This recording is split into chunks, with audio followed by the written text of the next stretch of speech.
la gentillesse te perdra. Tout le monde ou presque connaît cette expression. Pour autant, beaucoup se font encore piéger par celle-ci. Ils n'arrivent pas à s'en défaire, comme s'ils transportaient cette valise avec eux partout où ils vont et ils n'arrivent vraiment pas à s'en débarrasser. Comment expliquer le fait que beaucoup ne parviennent pas à changer cette attitude qui les mine et qui ne leur cause que des déceptions au niveau des relations, du travail et de la sphère amicale? Si tu suis des vidéos de développement personnel, selon les chaînes, tu vas avoir les plus extrêmes qui vont te dire « il faut être un enfoiré pour réussir, pour séduire les femmes, pour obtenir des promotions » et d'autres au contraire qui te disent que la gentillesse est une qualité à préserver et qu'elle se fait rare de nos jours. De quoi s'y perdre? Si tu es quelqu'un qui sait faire la part des choses, tu dois te douter que la solution se trouve entre les deux. Il ne s'agit pas dans la vie de tous les jours d'être gentil ni d'être un enfoiré, mais d'être juste.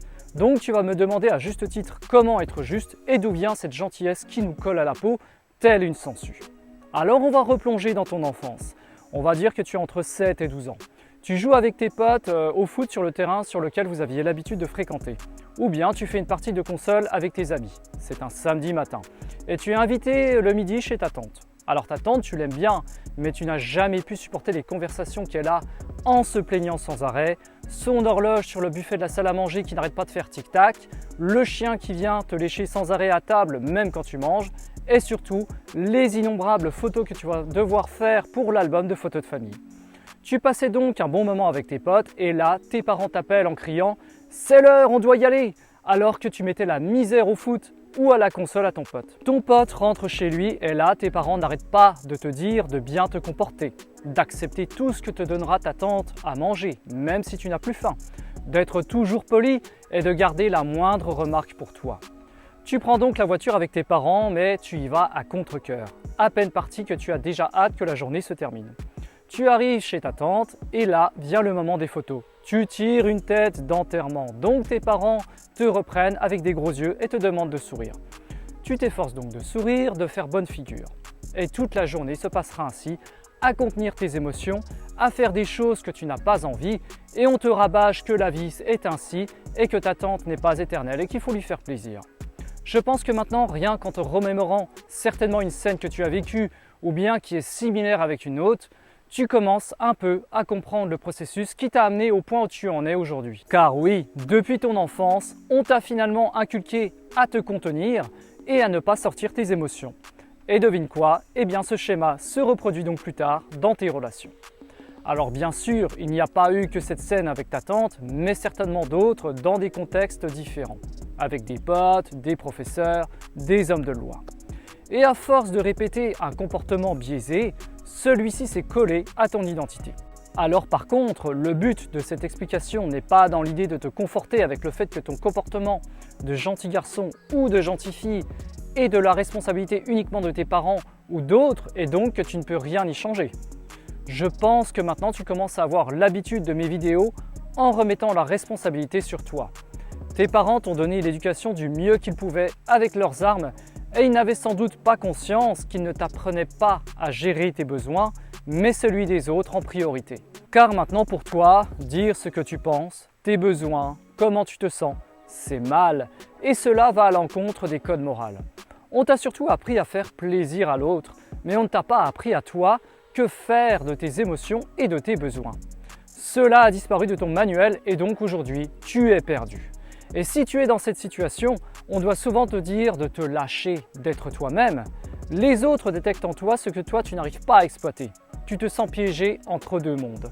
Mais entre celui qu'on t'a inculqué dans l'enfance, faire bonne figure, et l'autre qui a envie de dire ses 4 vérités, de faire de la moto, de voyager et d'envoyer tout balader. Tu as peur de ta colère, c'est pour toi quelque chose de mal, et surtout tu ne sais pas si tu seras en mesure de la contenir suffisamment. Et d'ailleurs, on entend souvent des situations où une personne pète un plomb à un moment de sa vie car après 40 ou 50 ans de bons et loyaux services auprès des autres, eh bien il craque, il sort une arme pour finalement tuer quelqu'un et souvent pour des broutilles. Et si on interroge les témoins proches, ils te diront que c'était une personne sans histoire qui ne faisait de mal à personne, qu'on entendait peu et qui disait toujours bonjour dans la cage d'escalier. Bon, heureusement, cela ne concerne pas toutes les personnes gentilles. Mais il est temps de réagir aujourd'hui avant d'en arriver là. Car oui, En étant gentil, tu as des bombes à l'intérieur de toi qui ne demandent qu'à exploser. Tu te contiens trop et tu es en train de bouffer ta santé. Tes relations ne marchent pas comme tu le souhaites. Tu n'obtiens pas de récompense au travail malgré un travail plus abouti que les autres. On dit de toi que tu es une bonne personne, que tu sais rendre service et qu'on peut toujours compter sur toi. Hélas, quand il s'agit du processus inverse, quand toi tu réclames de l'attention ou simplement de l'écoute, eh bien plus personne. Et là tu te retrouves dans une totale confusion car toi tu donnes beaucoup. Et au niveau de tes relations avec le sexe opposé, tu tombes régulièrement dans la case amie. La réponse est simple. Tu te comportes comme tel et tu n'assumes pas tes désirs. Comme si éprouver une envie envers la femme qui te plaît était répréhensible, tu la dissimules sous le tapis, tu te montres courtois et attentionné pour ne pas être comme ce connard qu'elle te parle sans arrêt qui ne pense qu'à finir au lit avec elle. Alors je ne vais pas te promettre de miracle, la route pour ton changement peut prendre beaucoup de temps. Le but est de réaliser des petites transformations tous les jours qui feront ensuite de toi une personne meilleure, plus centrée sur elle-même, qui sait ce dont elle a envie, ce qu'elle a besoin, mais surtout qui sait dire non quand elle ne veut pas non plus quelque chose. Car dire non est un point très sensible chez la personne gentille. Car si elle dit non, elle craint évidemment le rejet de la personne qui lui propose ou lui demande quelque chose.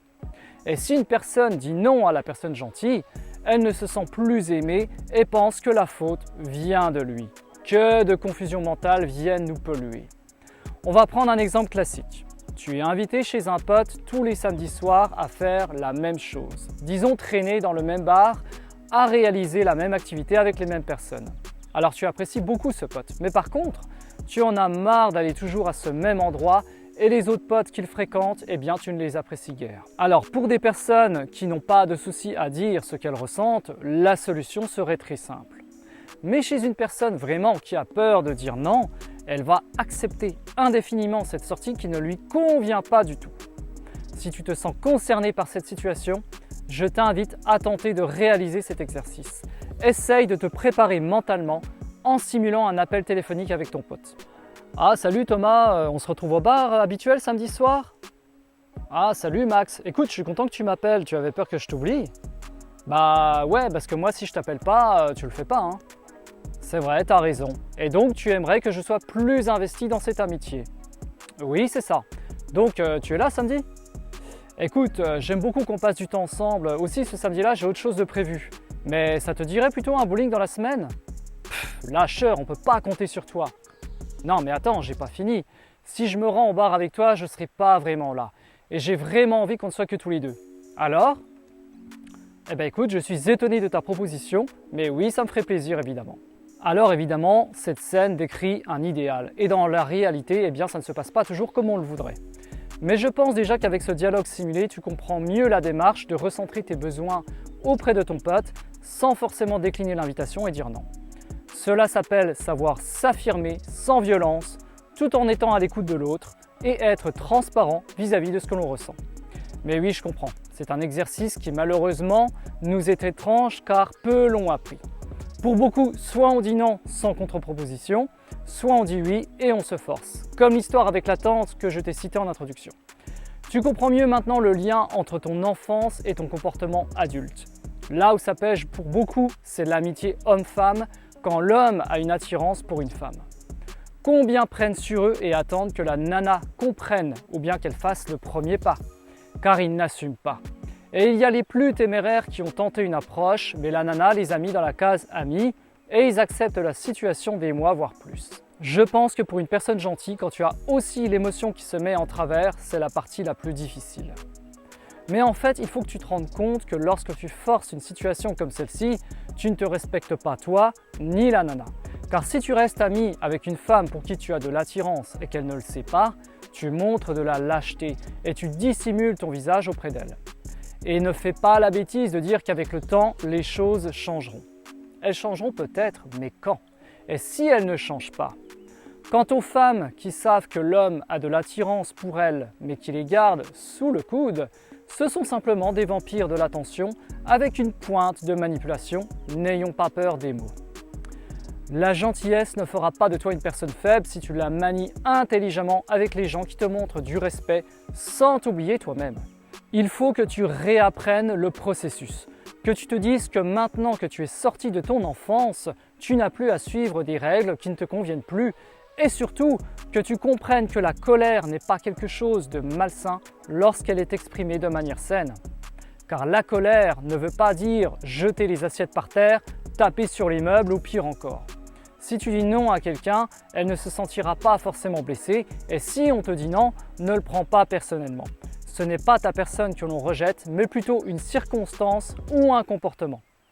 Alors si ce type de vidéo t'a plu ou te fait réagir, ou même que tu souhaites qu'on aille plus loin dans le comportement du mec gentil, tu peux me faire part de tes commentaires ou bien m'écrire directement sur Instagram.